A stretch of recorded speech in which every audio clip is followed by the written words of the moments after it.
Tadipatri to Tirupati, తిరుమలలో ఉండే దేవుని దర్శనానికి అనమాట. టికెట్లు దొరికినంత ఈజీ కాదు ఈయన దర్శనం దొరకడం అయితే. చాలామంది అలిపిరి మెట్ల మార్గంలో లగేజ్ మోసుకుంటూ వెళ్తుంటారు. పక్కనే ఫ్రీ లగేజ్ కౌంటర్ ఉంటుంది.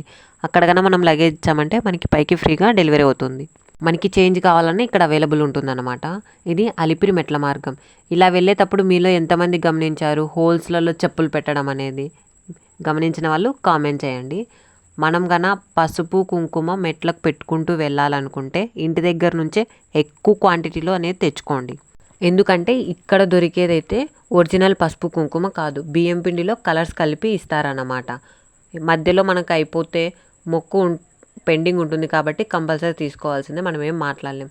కొన్ని చోట్ల మనకు నచ్చినా నచ్చకపోయినా అడ్జస్ట్ కావాల్సిందే. అందుకనే మనమే ఇంటి దగ్గర నుంచి కొంచెం ఎక్కువ క్వాంటిటీలో తెచ్చుకున్నామంటే సరిపోతుంది. 3550 మెట్లు, 11 కిలోమీటర్లు. మెట్టు మెట్టుకు పసుపు కుంకుమ అనేది పెట్టుకుంటూ వచ్చానన్నమాట.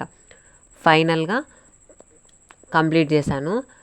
తర్వాత అనేది మీరు టిఫిన్ కానీ భోజనం కానీ చేయాలనుకుంటే వేంగమాంబాలోనే చేయండి. బంగారు వాకిలి దగ్గరికి వచ్చాక ఫస్ట్ లైన్ నుంచి వెళ్తే దేవుని దర్శనం అనేది చాలా అంటే చాలా అద్భుతంగా జరుగుతుంది.